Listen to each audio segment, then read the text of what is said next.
Welcome everybody back to another episode of Bobby Likes It Spooky. As you know, I'm doing these reviews for Halloween leading up to Halloween ends, and as you guys also know, I always have a special guest doing these reviews with me. So today's special guest is no other than Ash and Ken Sledge from SledgeHammer Horror on YouTube. Bringing these guys up right now. Hello. Hey, what's going on? Hi. I'm so happy to have y'all here. Oh man, Yeah, we're excited. we've been literally looking forward to this all day. We just Yeah. watched the movie again last night. We're talking about how genuinely excited we were to work with you yeah, again. absolutely. Yes. Yeah.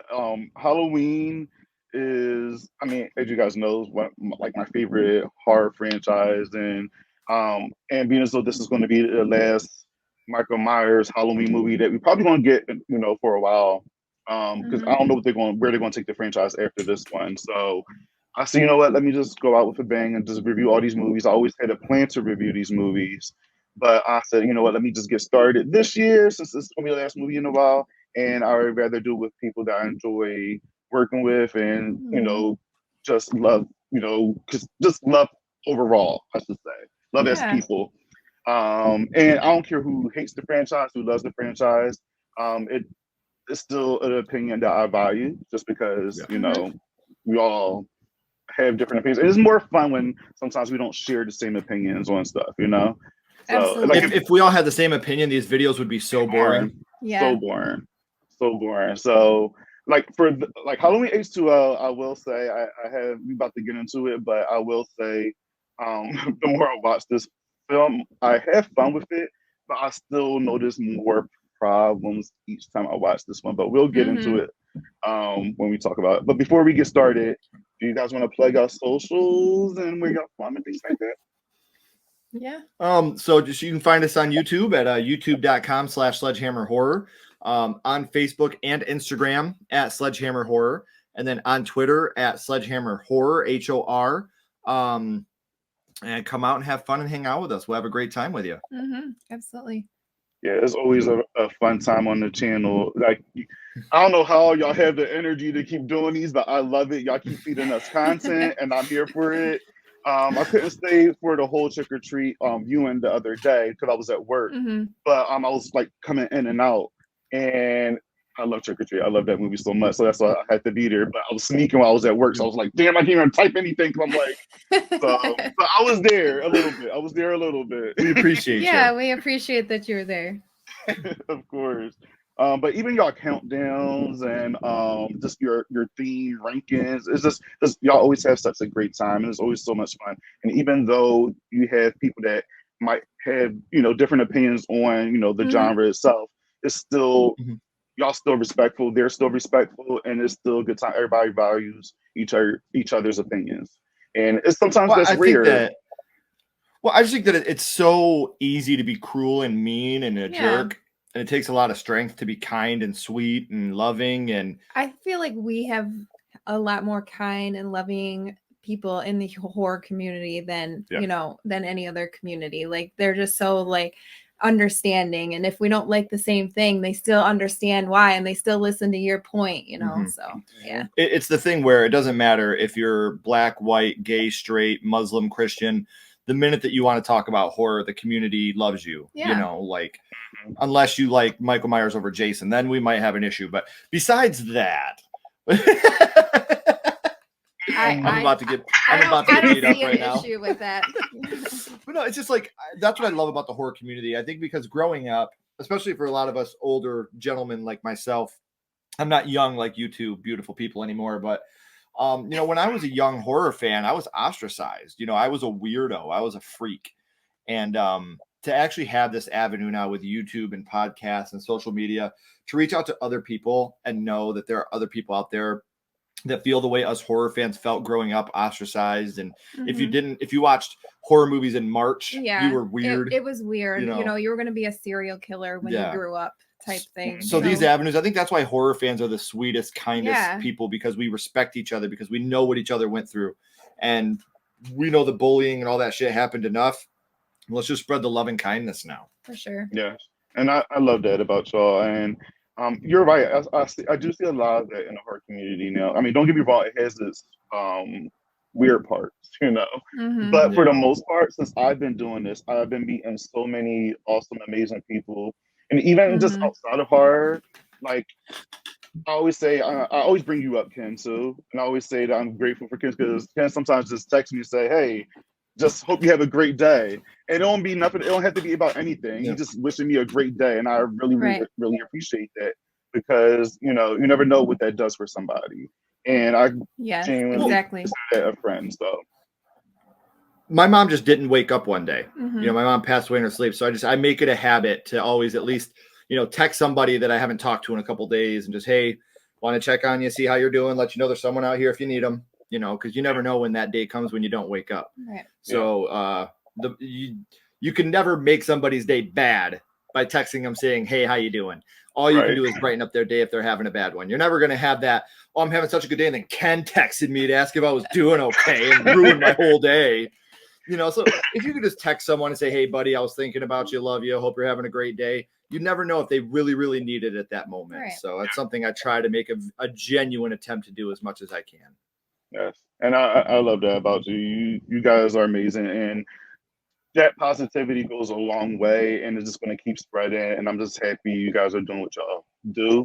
And it's just going to keep, you know, you guys are going to do big things like I see it right now. So before we get into this movie, I would just say, what is y'all like top, and I know, Kat, I know this is your favorite one, but top 3 Halloween movies out of the whole franchise, including the newer ones. Whole? Yeah. So 78. I'm gonna get shit for this, but Resurrection and H20. Okay. See, now I don't look. I'm not a huge. I'm not a huge Halloween fan. I'm genuinely not. But I don't hate Resurrection like everybody else does. You know, I don't think it's good. Me personally, I don't think it's good. It's fun. It's something. It's so bad it's good, and it like. I don't even think that. I don't think that it's so bad it's good. I like how they took tried chances to do something different. And at least I have fun when I watch it. There's never a point where I'm watching it and I'm bored. Yeah, you know, like people bring up like the Busta Rhymes shit. That is what it is. But like, it's got some really good kills in it. I like some of the jump scares in it. Like, you know, like obviously like trick or treat, you know, like that shit I could do without. Yeah. But overall, I have fun with Resurrection. It has a soft spot. Soft spart. I can't. It has the soft spart in my spot. That one. Mine would be number 3. Would actually probably be Halloween 4. And then 1A and 1B or whatever. Halloween 3, Season of the Witch, and Halloween H20 are probably tied for my favorite, with Halloween 4 right below. And I'm actually going to go out and say I really, really, really like Halloween Kills. I think some of the dialogue is repetitive, obviously, and I really could have done without the chase in the hospital. That made me super uncomfortable. I mean, I get why they did it, but I just didn't like it. Yeah. But I love that movie. The kills are brutal. Carmela was great. Michael was great. You know, 2 of our friends we got to watch in the film. And they're so amazing. They're great, amazing people. The naughty nurse and the doctor. 2 of the sweetest. You know Carmela very well too. Like she's amazing. She's just one of the best people we've ever had the honor of meeting. And I love a lot of the throwback stuff they did in this movie. I love the come and get it. You know, when she has the mask. I love seeing the Halloween season, the Season of the Witch masks in the movie. There's so much about Halloween Kills that I think is overshadowed. And I didn't like it the first time I watched it because I couldn't get past the dialogue. But once you get past that, you get to the deeper core. Halloween Kills actually is above 2018 for me now, which it wasn't when it first came out. But I would say that's just below Halloween 4 for me. 4 and Kills would be right next to each other. Wow.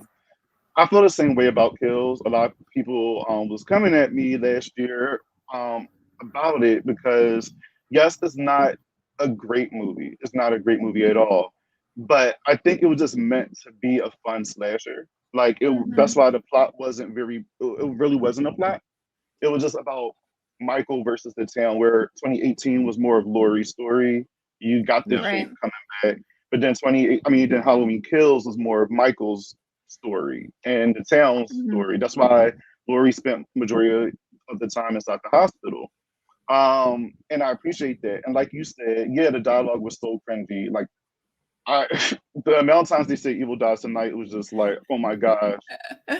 Yeah. I didn't appreciate how they handled the legacy characters as well. It was Mhm. nice to see familiar faces in there, but how they were handled, it was just like, come on. And also I love the flashback scenes. Like I was in the theater on Thursday when it came out, and like my partner was next to me, and like he go with me to see horror movies, but he's not as a big fan as me. So the part when Dr. Loomis comes up and you see him, and I'm freaking out like, Right. like, Yeah. That looked. okay.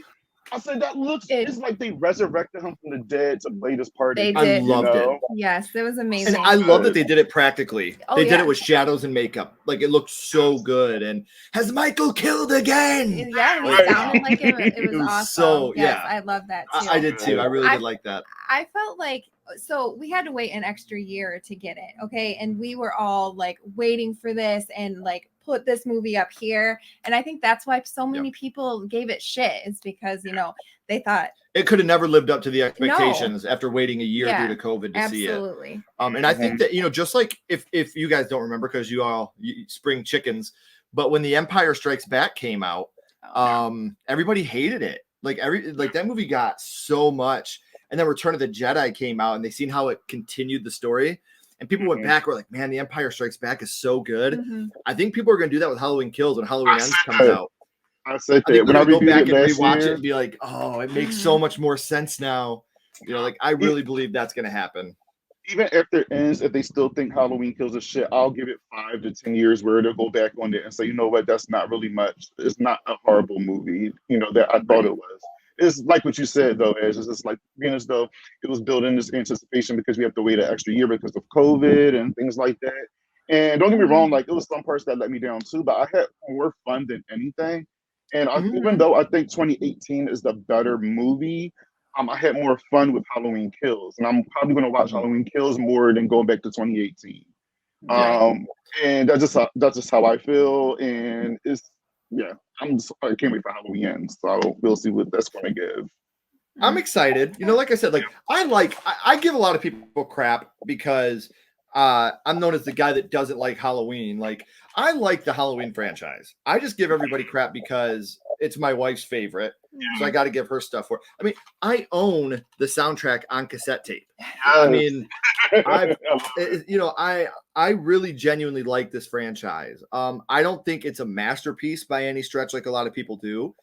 But you know, my favorite franchise is Child's Play, and people give me crap for that. And I'm like, you know, I get it. I get your, problems with that franchise. I would never try to make someone feel stupid because they don't like a horror movie. Really? Except for you. Unless you like Halloween 6, then you get what you get. But I like Halloween 6 too. I know you do. All right, so I reviewed Halloween 6 with Mike. He chose that movie because he hadn't seen any of the movies for a very long time.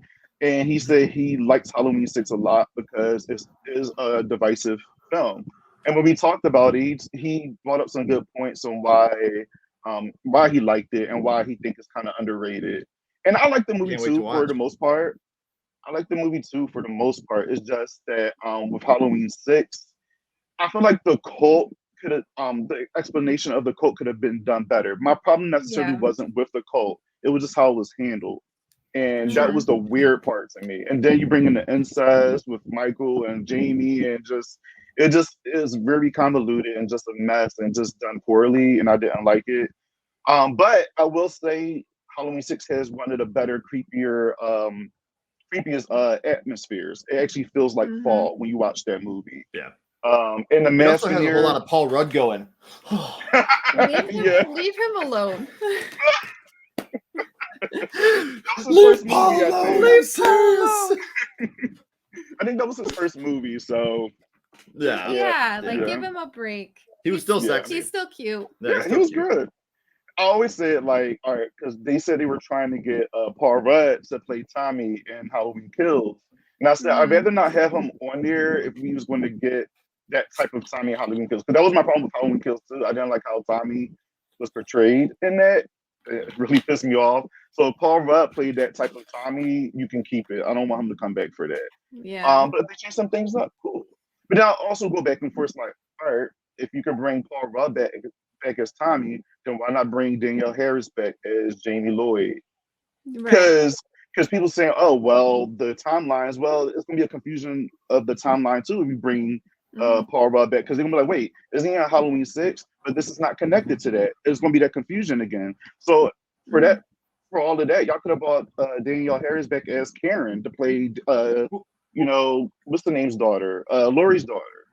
Right. I'm just saying this right now. I'm calling it. You guys remember, we were recording this on September 15th. You guys remember I said this. Halloween ends, right? This is how it's going to end, okay? You're going to pan down, right? And then you're going to pan up, and you're going to see a lone tumbleweed going down the road, and you're going to see 2 sets of feet. You're going to see 4 feet right there, and it's going to continue to pan up to Danielle Harris and Josh Hartnett, and they're going to be like, it's a good thing we got the hell out of this town. Halloween ends with Jamie Lloyd and Josh Hartnett standing right there like, God. He's going to have that same bad haircut, too. Oh, no. Don't bring that back. Oh, his haircut. Oh, no. That would be interesting. Somebody said somebody had the same concept, but they said like if Laurie died, then maybe they show up to like her funeral or something. Because in Halloween 2018, they did mention that Laurie had like a failed marriage or maybe a couple failed marriages or something. So they could be, you know, children from another marriage.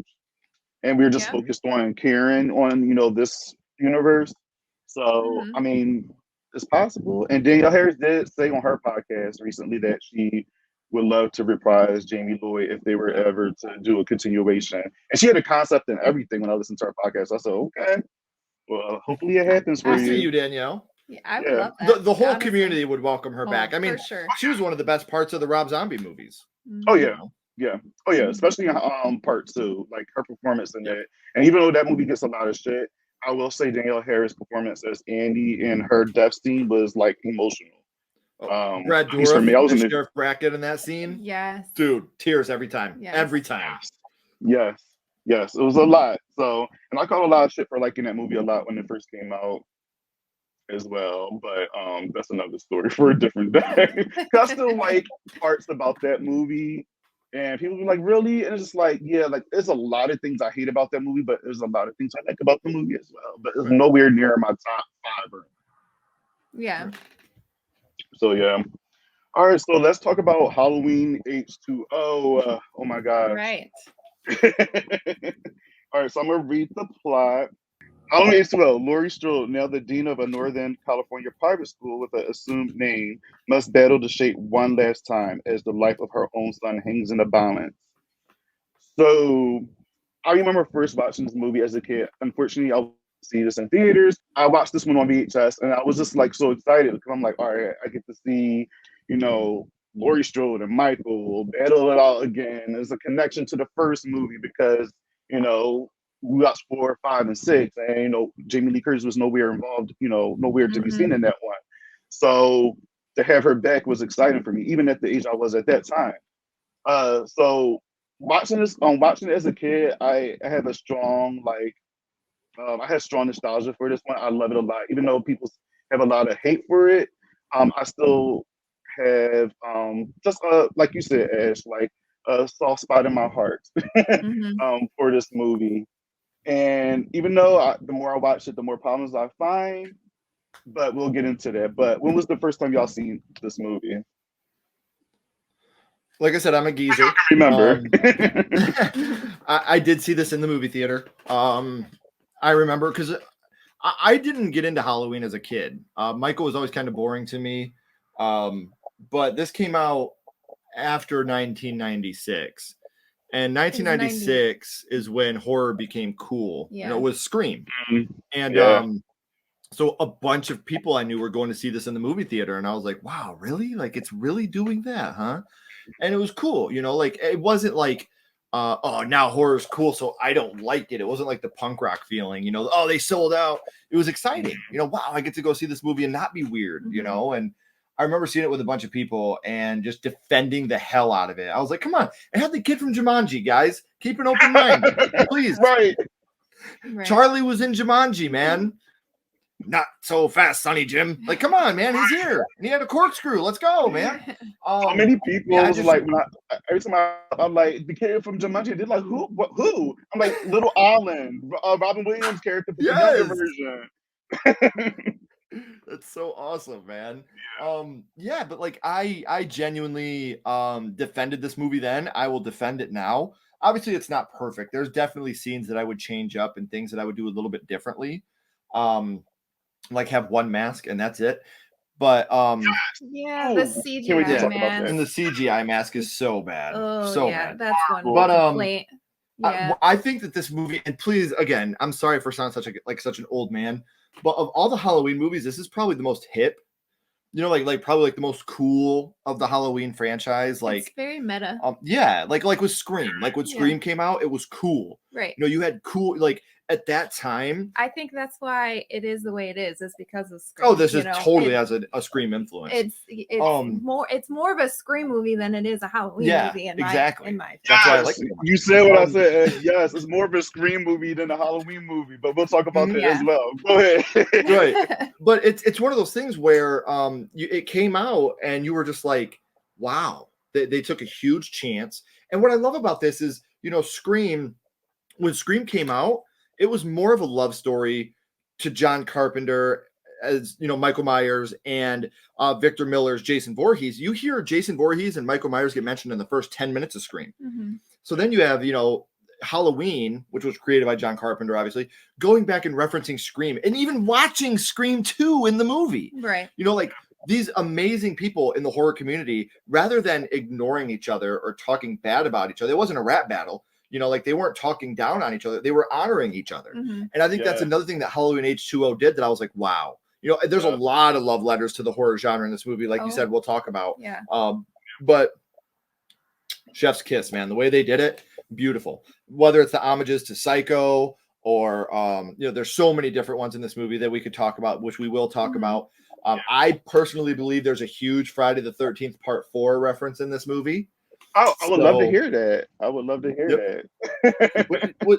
Remember Crispin Glover's character in Friday the 13th Part 4? He dies going to look for the corkscrew. The corkscrew.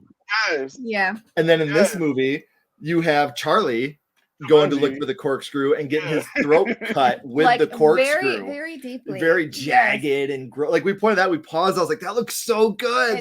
It's jagged. Yeah. Like it's not just a like clean it's cut. Obviously not a knife. It was a corkscrew for sure. To me, I feel like that was a homage to Friday 4. Like it's way too much of it on the nose reference for it not to be. I need a corkscrew, man. Like I love that. Like Oh, that was great. Like I thought about it too, but I honestly especially you mentioning the cut, because usually it's detail.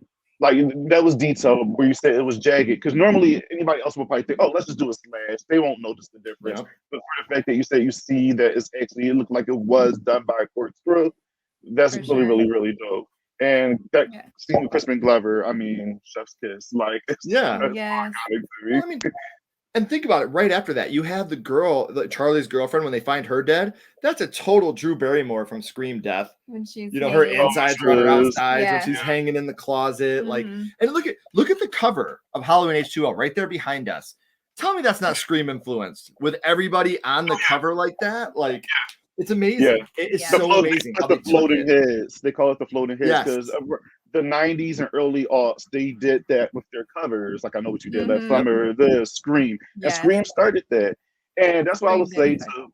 Like, I love Scream so much because for me coming up, being young, that was like an original horror movie that scared the shit out of me. That was something fresh and new. And even to this day, it's still going. And, and I will say that's probably the #1 horror movie that has like great continuity, where it's not really it's not really like messed up. And then I would add Child's Play to having great continuity as well. But this movie definitely has a lot of Scream references. Like again, when you see Scream 2 playing on the TV, and then obviously on the first Scream, you had Halloween playing on the TV. So it's like they are paying that love for each other back and forth. Yeah. Even at the end of this movie where Jamie Lee Curtis she's telling her son and his girlfriend to go. She said, go to the Beckers. But that was Drew Barrymore's character's name in the first Scream, Casey Becker. So I'm just like, you could just tell that they definitely have some love in here. And I know Kevin Williamson, he's a writer. He done Scream. He has a huge career. I know he had a huge part in this movie as well. So that's why it's probably the way it is. And I love it for that. But the only problem is for me, one of the problems is for me is that it is more of a Scream movie than a Halloween movie. Like we already have Scream, and I feel like Halloween is up here, like top tier. You shouldn't have to copy whatever's going on. You can still play homage and show love, but the whole feel of H2O was just a little bit off to me. Even the soundtrack. There's a chase scene in this movie that's the same exact soundtrack in the first Scream movie. When Gail's being chased, I said, that's the same. That's literally the same score that's playing when Gail's being chased. So you can definitely just tell there's some, mismatch in there between two movies, but I still enjoy it. Yeah, for sure. Yeah. Can we talk about the mask now? Because the CGI mask. Oh my gosh. Bad. It looks horrible. Well, I will say this. The CGI mask still looks better than Halloween 5. Yes. Yeah. Give it that. That was the worst mask in this whole entire franchise. It was so horrible. I hate that with mask his alien eyes. Yes. This mask wasn't even tucked in his come on, man. It was horrible. So the first half of this movie, we have Nurse Marion Chambers coming back. It opens with her and they're playing Mr. Sandman, which is great because that part 2 ended with that song playing. Right. So continuing this world of Halloween, excluding part 4, 5, and 6, connecting to part 2 with Mr. Sandman. We got Nurse Marion Chambers coming back, and we also have Joseph Gordon-Levitt in here, and they had the little situation going on. It was nice seeing him in there. But Michael Myers' mask in this first part when he's chasing Nurse Marion Chambers and he kills her, that's the same exact mask from Halloween 6. Literally, that whole entire moment was from Halloween 6. And then the rest of the movie, it goes between the one that's above y'all, and there's another one. It's like an alien. It looked like a hollow white mask that was real pasty. And then there was the CGI mask. And I'm just like, what was the problem? Like, why couldn't they get the mask right? Like, what was going on? Why couldn't they just stick with one? And I wonder why they chose that CGI mask for that moment. Like, yeah, it doesn't make any sense. Sounds like they had to do a lot of they messed up some scenes and they had to go back and redo them, and I think that's why we got the CGI mask. Yeah. I would have rather him went Jason Voorhees and put a sack on his face than do the with one eye hole. Right. Or maybe just do it from his point of view where you don't see Michael's mask, but you don't see the face. Yeah. Another thing we got to remember too is when this movie first came out, that looked good. Nobody was bitching about that when we left. You know what I mean? This is one of the things that got it gets pushed down because of age. Obviously you watch it now and you could just completely tell oh my gosh, that looks terrible. Yeah. That looks awful. But when it first came out, that CGI looked really good to us at that time. I don't even remember if I even noticed that was CGI when we watched it in the movie theater. I don't know. I noticed it when we watched it. It's a victim of its time. When we rewatched it. When it was what the? When he's walking to the car and it keeps changing between the CGI mask and it looks so bad. Mm-hmm. Yeah, she was rewind that for a second. Yeah, it's not the same as, especially when he's chasing Josh Hartnett and Michelle Williams. That's her name, Michelle Williams. She's a great agent. She won awards and all that stuff. She's done really well for herself. But they were being chased, and literally when they were going down the steps, it was just the mask that they've been using up here. And then it was one shot that it was a different mask, and then it went back to that mask. I'm just like, how do y'all not see that in the editing process? We see it. But I guess back in the day, maybe people just didn't worry about that, and we didn't really have those lenses of noticing things like that. Where now we're a little bit more critical, and things are a little bit more obvious for us. They didn't anticipate 4K resolutions. Yeah, this is true. You know what I mean? They didn't anticipate where it's just I hate to go off topic, but Sleepaway Camp. We got a 4K of Sleepaway Camp. And the scene with the shadow in the door is totally Ricky. Yeah. Like in our version, with a wig, you can see it's Ricky, and we're like, what the hell? Like you could have, but they didn't anticipate these things back then. Like have somebody stand in there. Who cares who it is and what they're doing? Yeah. Just like this, throw a CGI mask on them. They weren't like, someday they're gonna have 4K resolution and they'll be able to tell that for sure. Yeah. At that point, that was the newest thing. That was the cool thing. So why not run it a little bit and see how it looks? Yeah, and they're like, oh, this looks magnificent. And they were wrong. Another thing that bothered me too is just the portrayal of Michael overall. And it may sound funny because, Michael don't really have much character to him, but he kind of does. When you watch the first Halloween movie, there's the reasons why they call him the Shape, And in this one, I feel like it lacks that for me. The walk is off, his stance is off. Yeah. Even this mess right here is too much. The sockets are too huge where you can even see. It's supposed to be darkness, just blackness. Right. Yeah. Black eyes, the blackest eyes. The devil's eyes. Yeah, the devil's eyes. Yeah, but you can definitely see like that's a man's eyes. Yeah. Yeah. And it's because he drives an ambulance. Yeah. So yeah, I think the best part though, and I think another reason why everybody loves this movie is because it is Michael and Laurie, like there's a reunion between the two. Because if it wasn't that, and we had this Michael, but it was set with a whole new bunch of kids, I don't think it wouldn't have been the same thing. But did y'all have any problems with Michael? Y'all just like, I'll take it. It was Michael. Okay. Yeah. I okay, so the scene where he's like holding on and then he just won down like that. That's dope, man. That was a great yeah.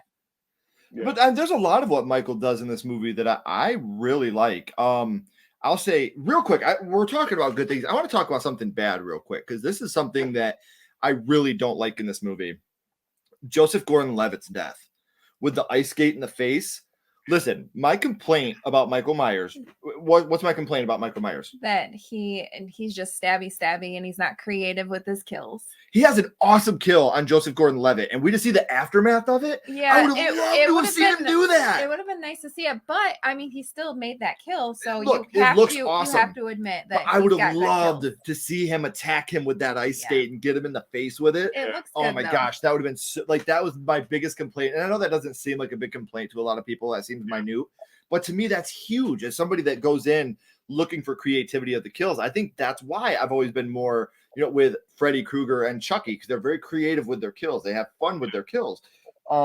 Michael just likes wall art. He likes to admire his kills. Yes, so he likes to, after he's done, he likes to decorate when he's done. And I'm not going to say that he doesn't like to have fun, because there's some movies that he does get a little creative. Like the second movie, if I wanted that, I'd go to a museum. Okay, I wouldn't watch a Halloween movie. If I wanted to see wall art and decorations, I'd go look at the macaroni art on our fridge from our kids. But would you see Bob hanging from the wall? I would in our garage. But no, the only other thing, the biggest that is my biggest complaint. My second biggest complaint is not even this movie's fault. It's Resurrection's fault. You're gonna tell me that the guy that was in that body bag was an EMT, but when he flew out that window, he did the Michael Myers sit-up. Yeah. You know what I mean? Like, you're going to tell me I was an EMT? That is. And he did? That I don't like that either. Like, why decapitate him if we're if we're going to bring him, like. This, I thought this was the perfect ending. Like, I'm glad we got more. Yeah. Like, obviously, I love Halloween 2018. I really, really like Halloween Kills. I'm glad the franchise has continued. But damn, this was a good place to end it. Because what did we always say when we were kids? Why don't you blow him up or cut his head off? And that's what they did. They cut his head off, and he still found a way to come back. Because it wasn't him. Weird enough. I still get chills with this ending. I will say that. Because, all right, we watching this earlier today. I was like, all right, so let me try to point out to see if this is really Michael or not. So I'm going to just, this is where, this is the climax where we get to see. And when he's in the ambulance in the back and he's moving and he's like looking around, I'm like, all right, well, I don't see Michael doing that, but okay. And then when he flies out the ambulance and then the truck falls on him and, you know, he's like reaching out to her. I'm just like, is that something that Michael would do? I don't know, because it's like, but at the same time, like you said, when he got up the way he did, I'm just like, how would the paramedic know that, you know? Yeah. But Right. I'm gonna say when she chopped his head off, and then we had the score play, and then just her breathing with that X, it's the perfect. I get goosebumps thinking about that all watching it. It's so good, and hopefully we get something similar like that on Halloween. But I doubt it. I would love that. But you got to think, in Resurrection, he does the same thing. You know, when he's hanging off the building, like he's reaching out for her, and she's like, "I have to know. I have to be sure." You know, and then how would he know that? Is he watching from the woods? So if that wasn't him, was he watching from the woods when this whole scenario was playing out? With remember at the paramedic beginning, and he Laurie wasn't. Iswell? Remember, he was still at the school. Remember when the ambulance drove off? He walks out and he's got the knife. Yeah. So you know what I mean? Like, I think that's why it bums me. That's my biggest problem with this movie, and it's, like I said, it's not even this movie's fault. Like when that ending happened, I was like, wow. That was great. Yeah. That was a really, really good ending. I think if he wouldn't have done the Michael Myers sit up, it would have so been more believable. Yeah. Because when he's like messing with his mask, like that would have been somebody that, you know, why do I have this mask on me? If he would have flown out that ambulance window, one critique, if he'd have flown out the ambulance window and just maybe like rolled over and got, you know, like trying to push himself up, it would have been much more believable that it was an EMT paramedic instead of doing the Undertaker sit up. Gong. Yeah. You know, like, that was my big issue. It's like, nobody ever sits up like that when they've been thrown from a car window. You know, nobody. No. Unless you've got a 24 pack and you're going to do it just for fun. Like, oh, yeah, look, I'm okay. You know, impress some ladies that are there on the side. Like, hey, I'm okay. Look at me. I'm good. You know what I mean? Like an EMT that just had his trachea crushed. That was just in a body bag, fearful for his life, is not just going to lay there after getting thrown from an ambulance and sit up and look over. You know what I mean? Like, that's even my if he was lost and he realized there's a mask on him, I feel like he would pull the mask off or just there's a lot of things that he could have done. Right. Yeah. Yeah, that something like I just I don't know. I think they just didn't. They thought this was going to be the last movie. It was going to be the end of it, and then you know what the original ending to this movie was, right? I don't remember. No, the original ending was the beginning of Resurrection. It was Laurie cutting his head off, and then us seeing Michael back at the school walk out with his knife. And Jamie Lee Curtis said that she would not come back for a sequel unless they made it seem like Michael was dead. Yeah, you know, so like that was the plan all along. And I think that's what makes me even more mad. Is like you made it such a red herring of him sitting up that you wanted us to believe it was Michael, that you made it so unbelievable. Right. Like that's my biggest issue is you made it so unbelievable in that moment. Yeah, and that's why Jamie, when she came back in Resurrection, she was like, just kill me off in the beginning. I'm done. Like, yeah. I'm not even cutting my hair. He was done. Yeah. I'm done. But I'm happy that she's back now. You know, doing her thing. So let's talk about the kills. What are some favorite kills in this movie for y'all? You want to take this one? I took the last one. I'm trying to think. Some of my favorite kills. I know which one. Will. Huh? Will. We were talking about that one last night. Laurie's boyfriend. Oh. When he gets the knife in him. Yeah, that's a good one too. Yeah. I wish like you said, I wish I would have seen the ice skate one. I wish we could have gotten, like, a lot of these kills are off screen in this movie. Like, that's the biggest thing. Like, the ice skate is off screen. The corkscrew is off screen. Like, I do like watching that one girl get her leg crushed. Like, that was cool. And Will's is definitely up there, though. Like, it reminds me of Halloween 2, you know, when you get the lift and all that. And the only good thing about Halloween 2 to me is the kills. I think Halloween 2 is the slowest movie of the bunch. And please don't crucify me, guys. But, I know, Bobby, I'm sorry. But this I have a theory for Halloween too, but I'll tell you about that when we finish. Yeah. Well, I mean, this is as much as they're referencing Friday the 13th and Scream, like this is a reference to their own movie. This is them paying homage to Halloween 2. You know, and I love in this one how his feet are kicking and he's you know, like, oh man, so good. That's easily my favorite kill in the movie. Yeah, I would have to agree with that. I'll say the same. Actually, I'll say the same. Because you're right. Like, I would love to see if Joseph Gordon-Levitt. Like, I would like to see that ice skate being take to the face. That would have been great, but I guess for that time it probably would have been too brutal. I don't know, because that's to the face. But I'm trying to think. Yeah, everything else was like off screen.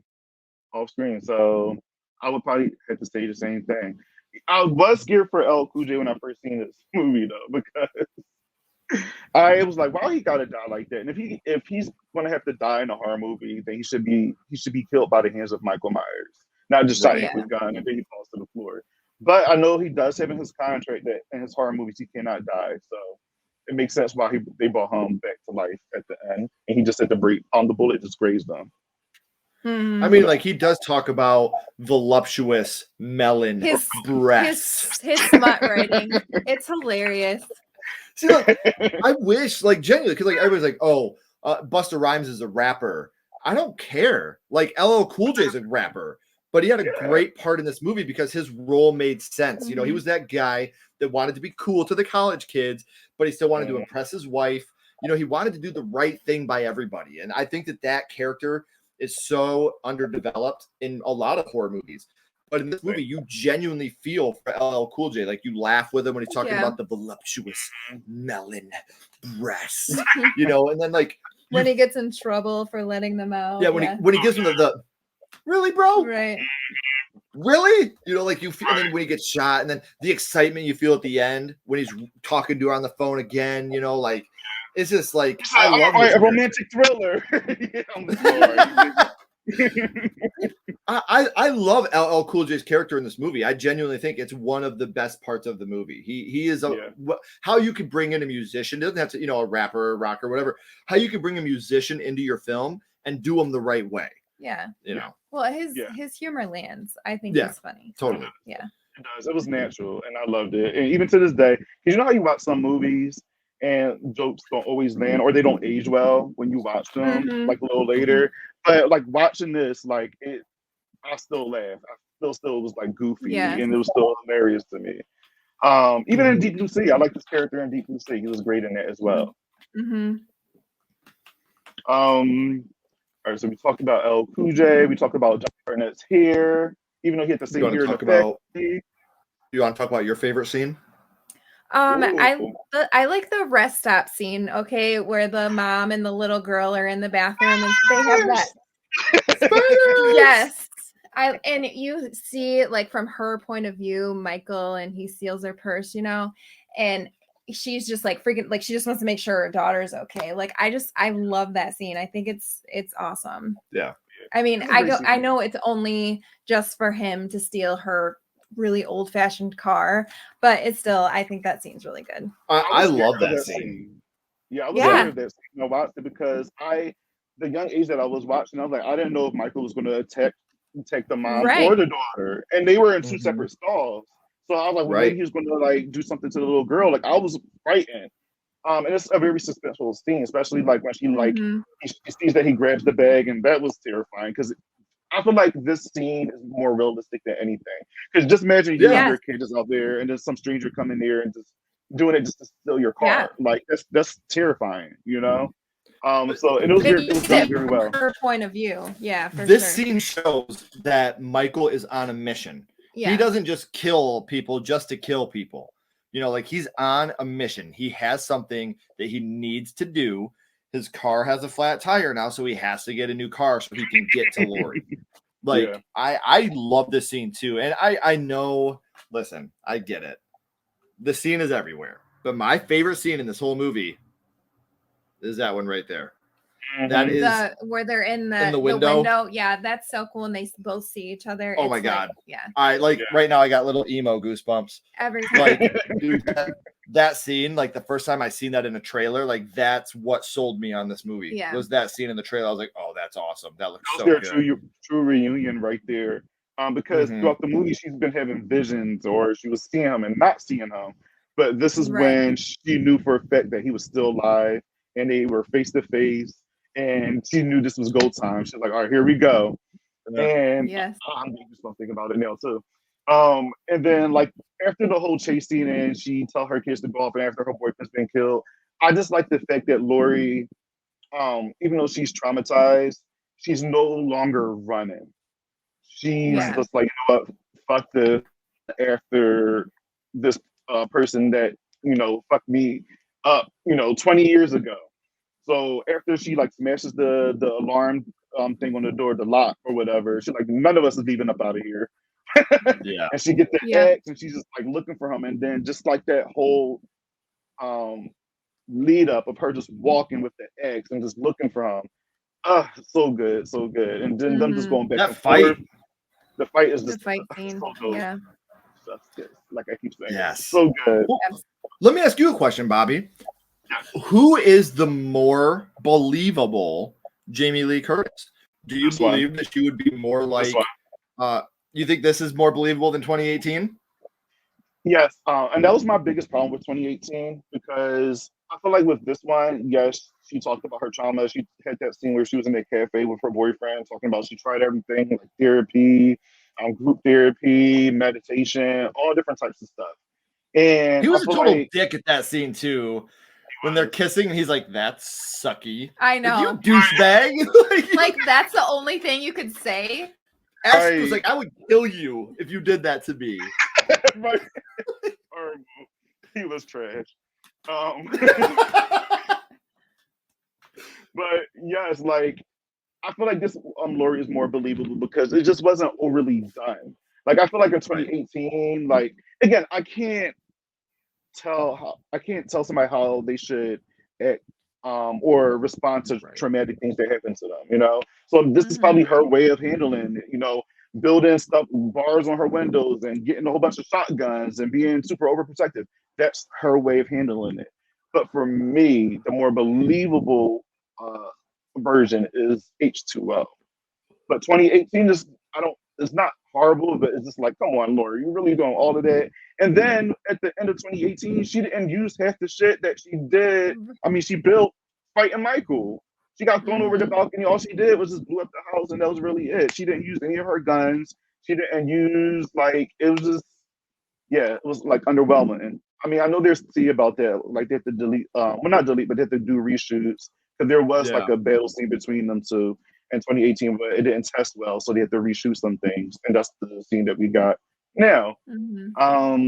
But yeah, I say H2O Lori is a little bit more believable for me, and I like this version a little bit more. Yeah, more of a badass too. Yeah. I don't know. Like I like them both. Like that's a hard one for me because if I didn't have the 2018 Lori, I wouldn't have my favorite scene in the whole franchise.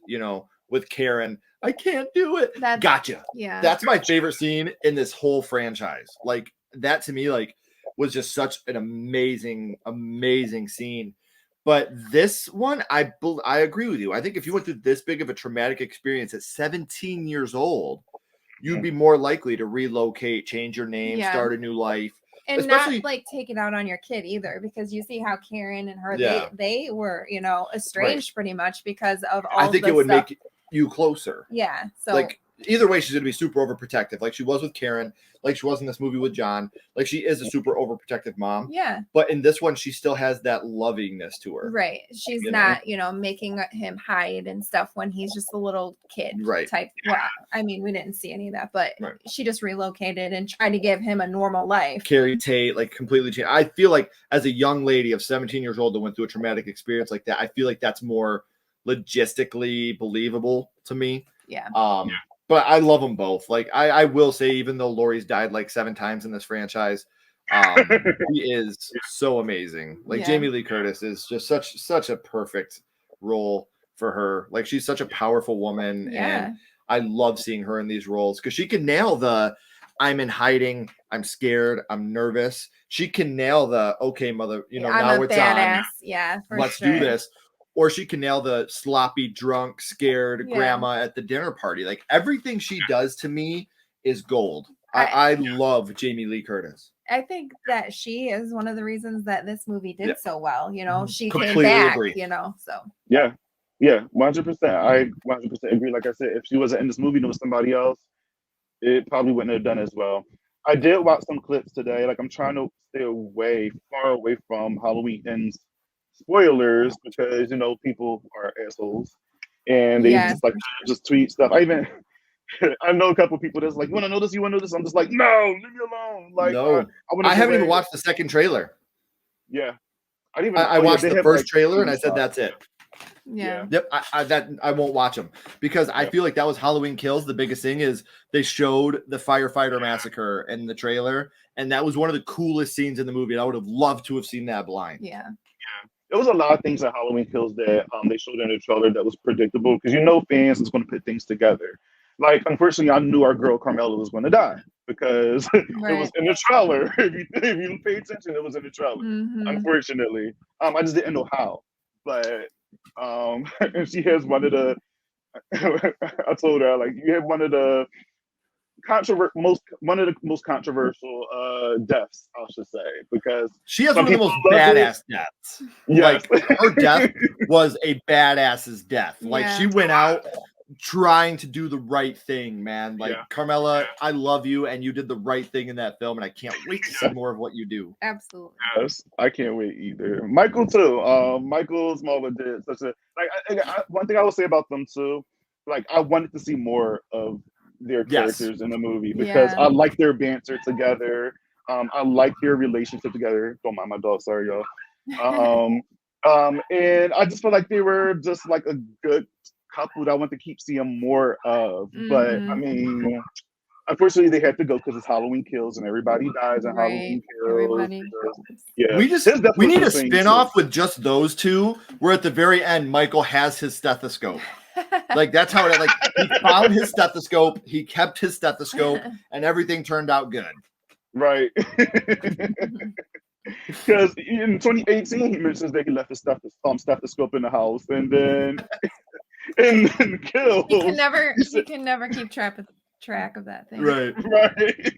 It's hilarious, but I love them too. They did such a great job, and I can't wait to rewatch Halloween Kills. It's been a while since I've seen that one. Great people, man. They are, Michael and Carmela are the people that you hope your favorite celebrities are.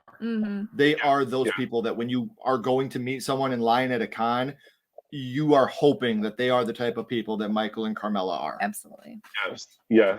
They're amazing. And like, just speaking to them, it's just, you can just tell they have a heart of gold. They just like, listen, I don't care where my career goes and any of that stuff. I'm still going to be that same person. And I believe it. I believe it. They're great. Do you want to talk about another scene that we were pretty high on, the Janet Leigh scene? Oh, how? My next one. Yeah. Yeah, I love that scene too. Yeah. Yes. They actually used the score from Psycho in that part too. Score, and it was the car. And the same license plate. Car. Yes, which is amazing. And her name was Norma. Her name was Norma. Yes. Whereas, like, come on, just full Psycho in that scene. It's just so good. And it's like full circle, because in the first Halloween, one of the reasons why they hired Jamie Lee Curtis is because she was related to Janet Leigh. Right. And Janet Leigh was in the biggest horror films at that time. So you're like, oh, we're going to have the daughter in this film. And now, years later, we got them both in the same movie, and we're paying homage to Psycho, but also doing a Halloween movie. It just... How great is it when Janet Leigh goes, can I be maternal here for a second? Right. I was like, I see what you did there. And like I said, like, to me, look at how, I mean, every single Scream movie has had at least one Psycho reference in it. Halloween Psycho is, to me, what started the slasher genre. I think it was Psycho, and then you go right from Psycho, the Black Christmas started to pick it up a little bit. And don't ever tell anybody else I say this. Halloween 78 perfected it. Absolutely. Because with Psycho, so we got proof. With Psycho and Black Christmas, you don't get a lot of the villain. The villain is not in the forefront of those movies. And then Halloween 1978 made the boogeyman real, and it put the boogeyman in the forefront. And where you're scared. And, you don't like Black Christmas. All you ever see is Billy's eye at one point through a crack in the door. In Psycho, you see Norma Bates for 18 seconds at the end of the movie before she's taken down by that cop. You don't get a lot of the slasher. And then Halloween 78 said, you know what? Let's show the killer. Let's have him be a main focal point of the film. And you know what? Let's have him kill somebody when he's a little boy wearing a clown suit. That'll really grab him. You know, like there's so many things that Halloween did that perfected the slasher that so many people did afterwards that would have never happened had it not been for Halloween 78. Yeah. Sure. Psycho and Black Christmas, in my opinion, started it. Halloween perfected it. They took the boogeyman, they made him real, and they showed you that that's what you need to do. Yes. Make your boogeyman the biggest presence, but have your final girl kick some ass too. Yeah. Yes. You said that perfectly. Perfectly. I will deny it until the day I die. No, we got the recording, so right. I need this. I need this recording. Ashley's just gonna have this part cut out, and every time we get in an argument, she can be like, Halloween perfected the slasher genre. Ash, if you need my help, I'll send you the clip, and you know, there you go. You have it. I got you. I got you. All right. I'm glad someone's got my back. But no, okay, you really that was said perfectly. Like they did perfect it with Halloween, and I think that's why Halloween gets so much love because everybody do mention Psycho and even Black Christmas. You see it a lot in Black Christmas because that's what also started the whole POV shot from the killer and you know, seeing it from the perspective. And I mean, and that's a holiday horror as well. But when you get to Halloween, it's just like, again, it was done, in my personal opinion, better. And I love Black Christmas. Don't get me wrong. I get the creeps watching that movie. That ending is one of my, I think I said this on your channel when we were talking about like our top endings. Now I think Black Christmas was on that list because it was one of their most creepiest endings to me. I love Black Christmas so much. But Halloween is definitely, again, everything about that movie. I'll take it imperfections. I'll take everything about it and still say it's one of the best horror movies out there. You know, my personal opinion. You know, some people might disagree, but it's definitely up there for me. I mean, to be honest with you, there was one time in the 90s that I was wrong too, Bobby. So it does happen to all of us. You know, don't feel bad about it. We'll get through this together. Oh my gosh.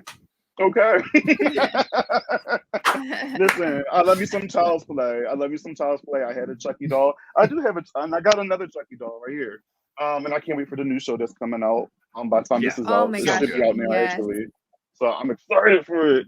But I don't know, just Halloween for me, it's just something about again, it's not Michael Myers, it's the shape, the way he moves, you know, the way the mask looks, the way he just appears out of the dark.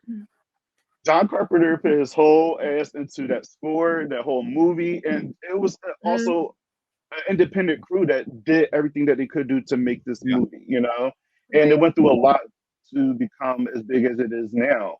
And like, I can't imagine it being the same movie with a clown mask because when they were trying to come up with different masks for the shape, they were going to stick with a clown mask throughout the whole movie, but I don't think it would have the same feeling. No. You know?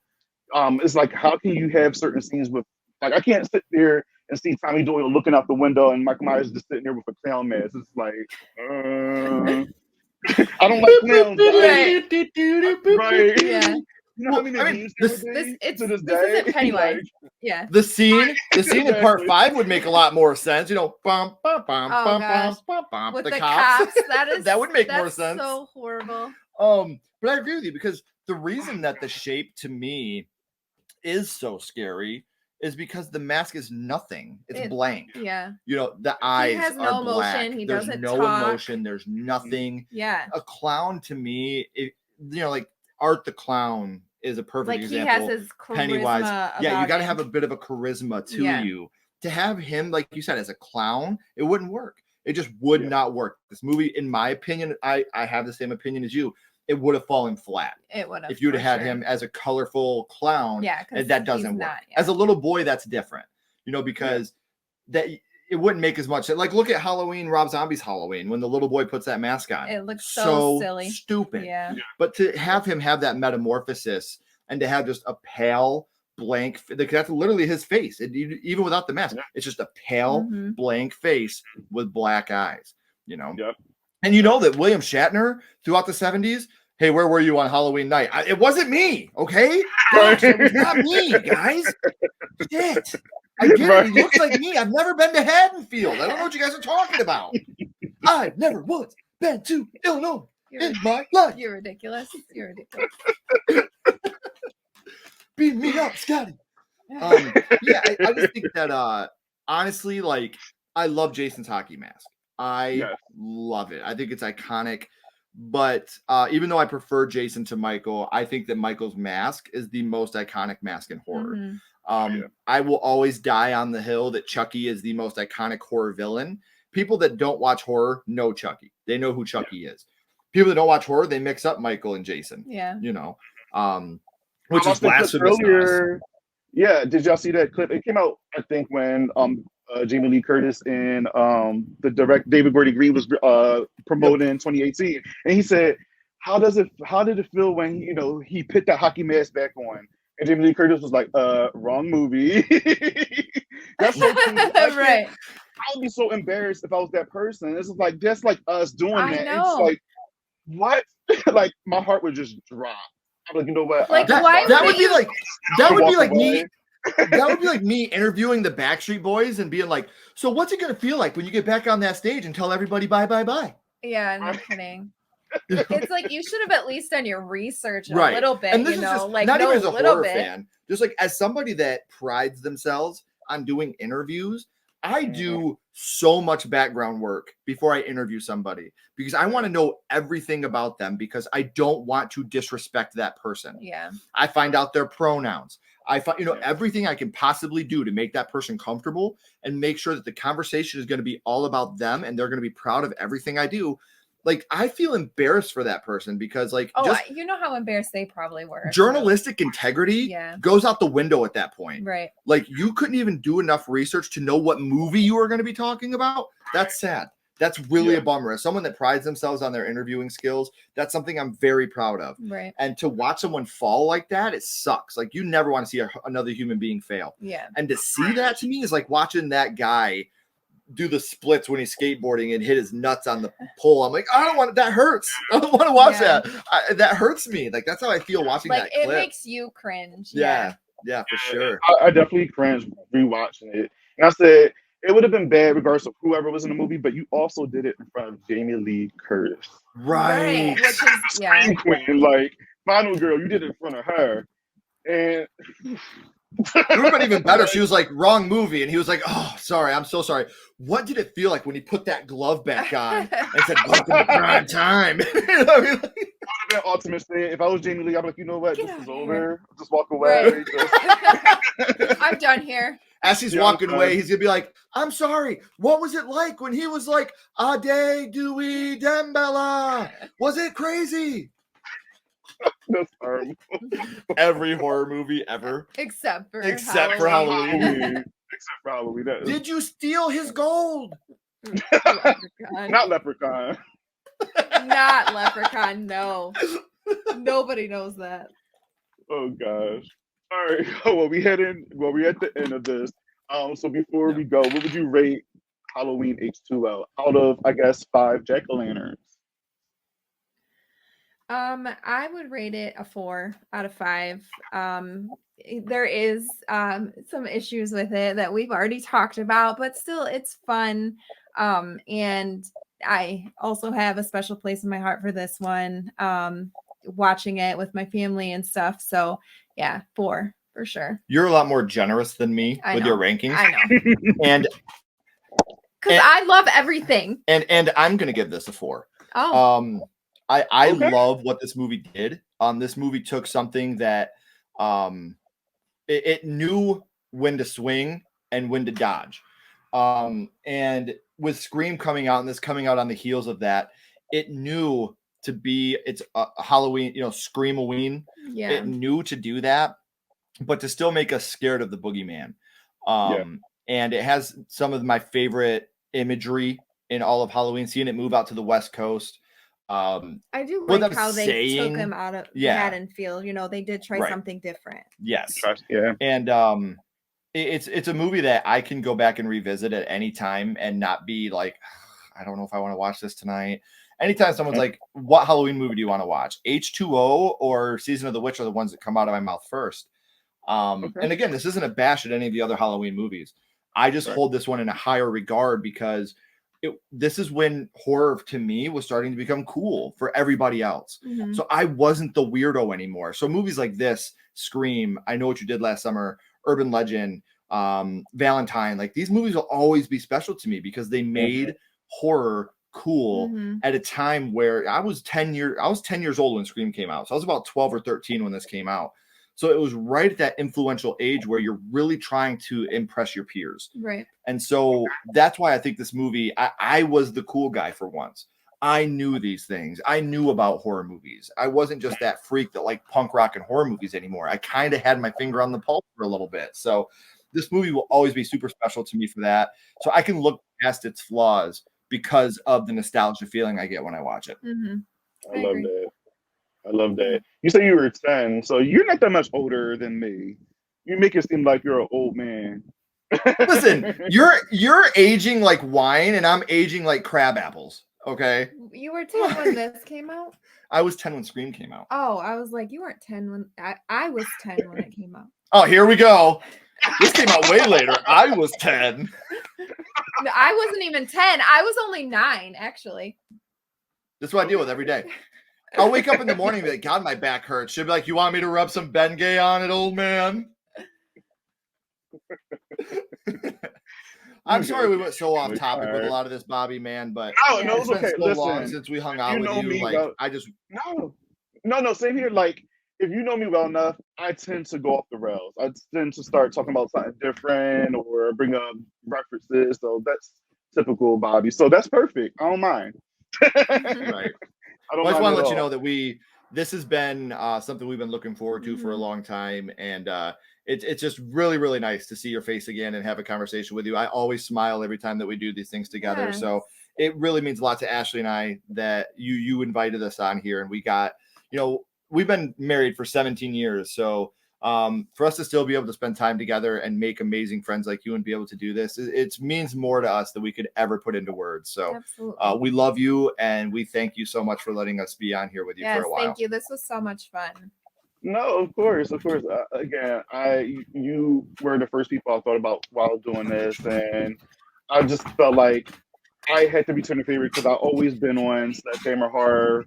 Y'all, every time y'all invite me, I'm always saying yes. If the world and if work lets me, I'm there. So I had to return a favor, and obviously this is not the last time. I'm going to have you on here a gazillion more times. So of course, and I love you guys back. Like, that really means a lot to me. Y'all about to make me cry. All right, so I'll give my rating real quick. I'll give this I'm gonna go a little bit lower.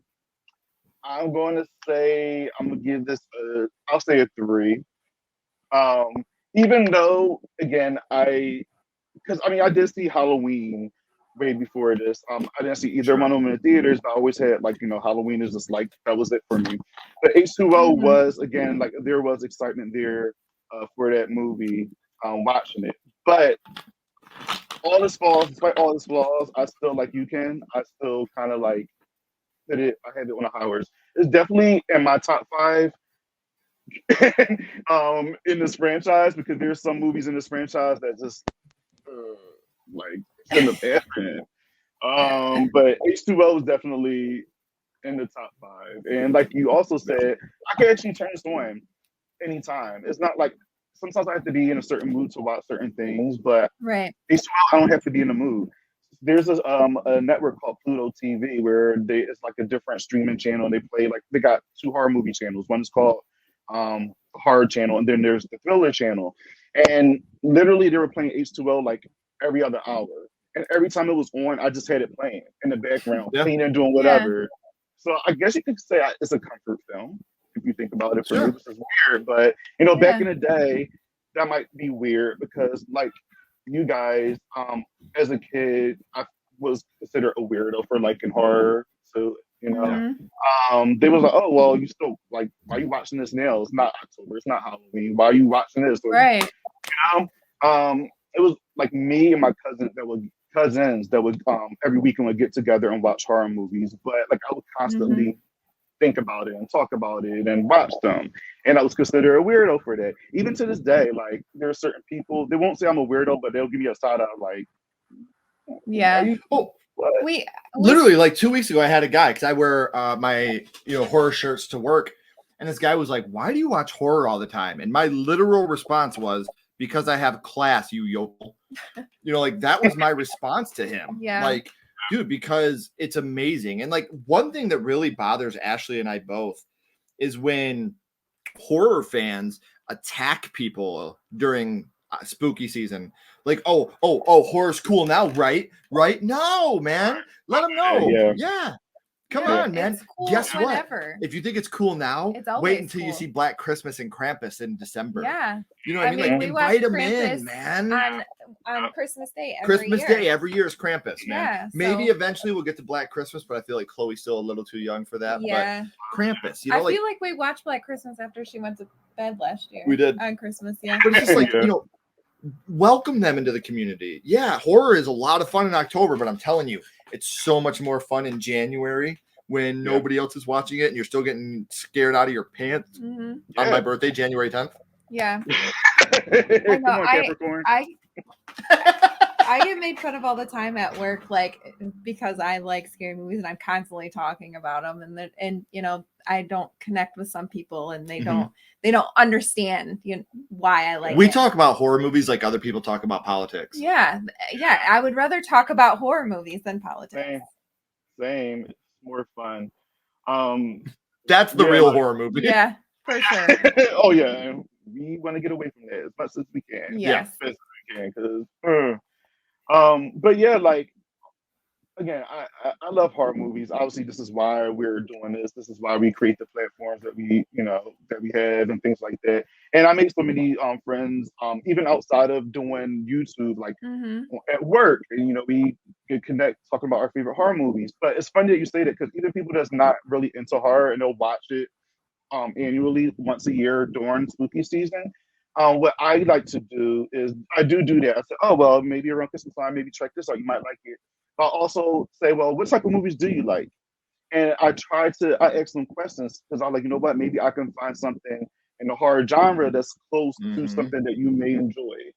Right. So if you don't like slashers, there's so many other things in the horror genre that's about slashers. You know what I mean? Perfect. So I can recommend something. If you don't like possession films, all right, what else do you like? There's so many selections to pick from within the genre that you can recommend to somebody, and maybe that's their still. My best friend, she's not a slasher person. She's more of a possession. She like exorcism type of stuff.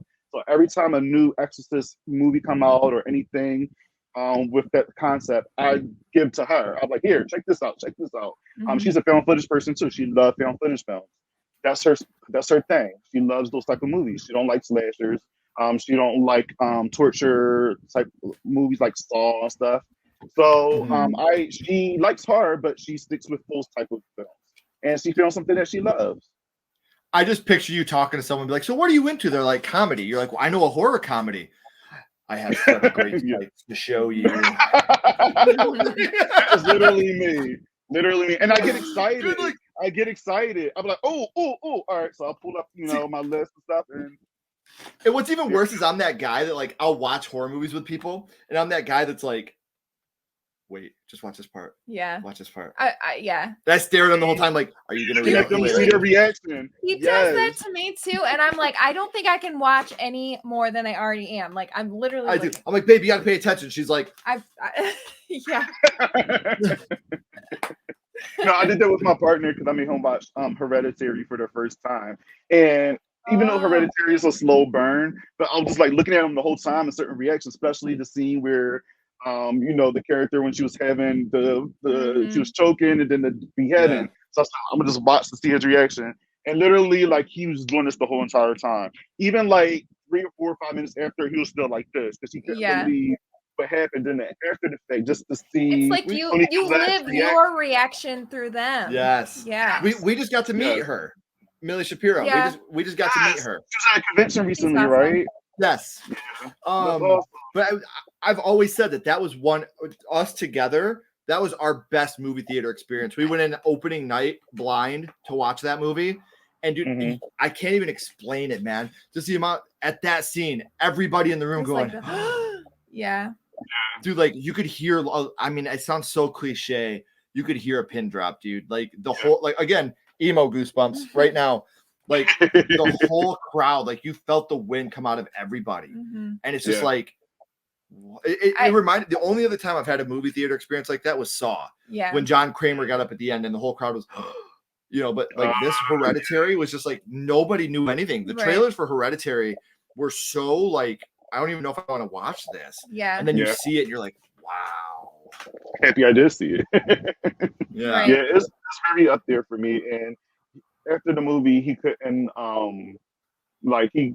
give me his proper reaction. He said, I'm gonna have to sit on this because he couldn't believe what he just saw.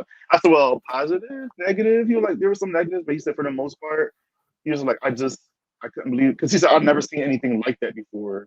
And I'm just like, okay, I'll take that. I'll take it, you know. Afterwards, I just wanted to bang my head like Toni Collette. I got a headache. I think you do have to let that marinate, though. The piano wire. Yeah.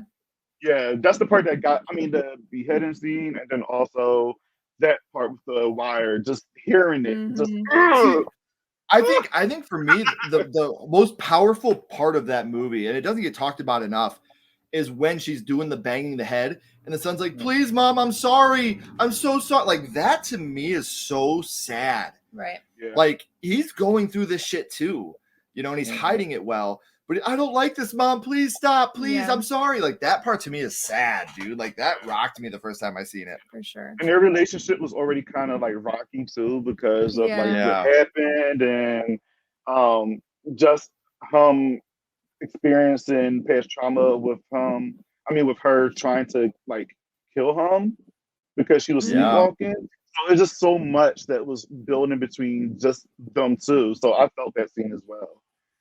Yeah, that's a movie I have to be in a mood to watch.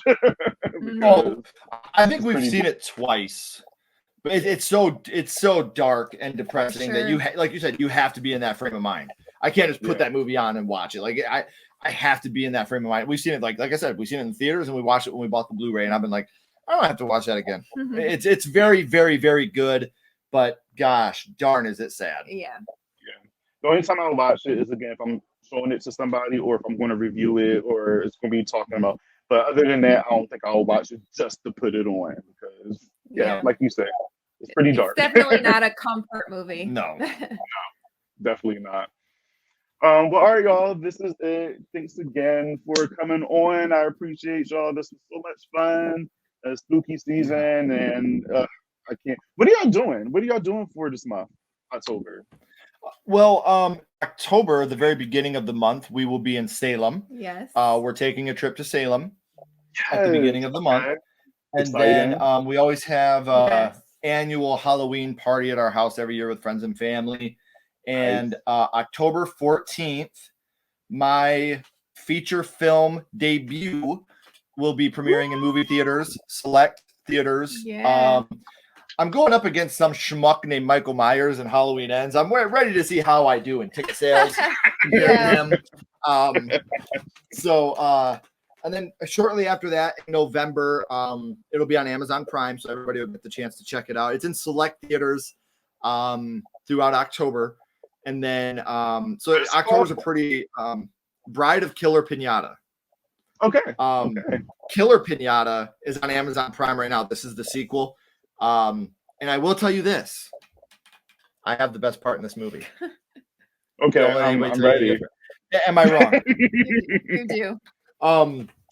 But it's just it's something that we have the red carpet premiere on October 14th. Like, we get to get all dressed up and go be on the red carpet and watch a movie that I'm in the movie theaters in Chicago. Like, we're taking a trip to Chicago. So these last couple of weeks have been pretty crazy. Like, we took a trip to Cincinnati for Horror Hound and met some amazing people down there that we've been friends with for a long time. And then we're going to Salem the end of September, beginning of October. And then we're going to Chicago, October 14th. We got a pretty busy schedule, spooky season coming up. And it's the best time of the year. And we're so appreciative. Yeah, I don't take any of it for granted. Like I told you at the beginning, my mom didn't wake up one morning. She was 49 years old. Just didn't wake up. My mom never got to see the age of 50. And so that's why we just try to be as busy as we possibly can. and love as much as we can, Mhm. and parents and friends, and never take any of this for granted, because you never know when that light turns off. So that's the Sure. biggest thing we always want to give to people is don't take what you're doing for granted. Love the people that are around you and make sure they know it. Mhm. And if you're lucky, you get 100 years on this planet.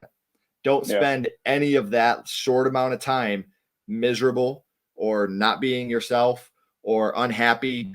In this short amount of time you have, live your life, be yourself, and do the things that you want to do, because you never know when that light is going to turn off.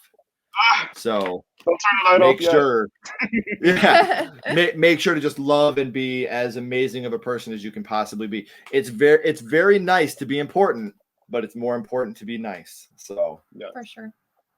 thank you, Grandma Words Penny. to live by. Words to live by. I love that. And that's the best way to go out.